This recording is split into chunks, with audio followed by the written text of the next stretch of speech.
Keeping the heart. Keep thy heart with all diligence, for out of it are the issues of life. Proverbs chapter 4, verse 23. The heart of man is his worst part before it is regenerate, and it is his best part afterwards. It is the seat of principles and the fountain of actions. The eye of God is, and the eye of the Christian ought to be, principally fixed upon it. The greatest difficulty in conversion is to win the heart to God, and the greatest difficulty after conversion is to keep the heart with God. Here lies the very pinch and stress of religion. Here is that which makes the way to life a narrow way, and the gate to heaven a strait gate. Direction and help in this great work are the scope and sum of this text, wherein we have 1. An exhortation, keep thy heart with all diligence. 2. The reason or motive enforcing it, for out of it are the issues of life. The exhortation. In the exhortation, I shall consider the matter of the duty and the manner of performing it. 1. The matter of the duty. Keep thy heart. Heart is not here taken properly for that noble part of the body which philosophers call the first that lives and the last that dies. But by heart, in a metaphor, the Scripture sometimes understands some particular noble faculty of the soul. In Romans chapter 1 verse 21, it is put for the understanding part. Their foolish heart was darkened. In Psalm 119 verse 11, it is put for the memory. Thy word have I hid in my heart. In 1 John chapter 3 verse 20, it is put for the conscience, which has in it both the light of the understanding and the recognitions of the memory. If our heart condemn us, i.e., your consciences, whose proper office it is to condemn. But here we are to take it more generally, for the whole soul, or inner man. For look, what that the heart is to the body, the soul is to the man, and what health is to the heart, holiness is to the soul. The state of the whole body depends upon the soundness and vigor of the heart, and the everlasting state of the whole man depends upon the good or ill condition of the soul.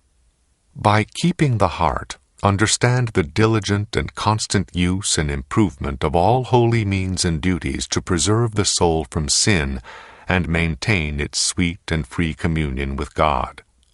Lavater, commenting on this passage, describes the phrase as taken from a garrison besieged by many enemies without, and in danger of being betrayed by treacherous citizens within, in which danger the soldiers, upon pain of death, are commanded to watch. Whereas the expression, keep the heart, seems to put it upon us as our work, yet it does not imply a sufficiency or ability in us to do it. We are as able to stop the sun in its course, or make the rivers run backward, as by our own skill and power to rule and order our hearts. We may as well be our own saviors as our own keepers. Yet Solomon speaks properly enough when he says, keep thy heart, because the duty is ours, though the power is God's. A natural man has no power. A gracious man has some, though not sufficient, and that power he has depends upon the exciting and assisting strength of Christ. Grace within us is beholden to grace outside us. John chapter 15 verse 5, without me ye can do nothing. So much for the matter of the duty. 2. The manner of performing it is with all diligence. The Hebrew is very emphatic, keeping with all keeping, or keep, set double guards. Your hearts will be gone otherwise, and this vehemence of expression with which the duty is urged plainly implies how difficult it is to keep your hearts, and how dangerous to let them go. 3. The reason or motive quickening to this duty is very forcible and weighty, for out of it are the issues of life.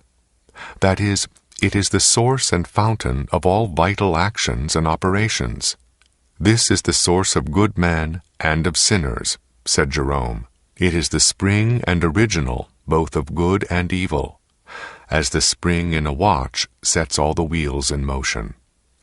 The heart is the treasury, the hand and tongue but the shops. What is in these comes from thence. The hand and the tongue always begin where the heart ends.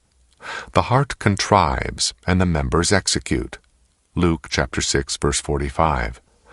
"A good man out of the good treasure of his heart bringeth forth good things, and an evil man out of the evil treasure of his heart bringeth forth evil things.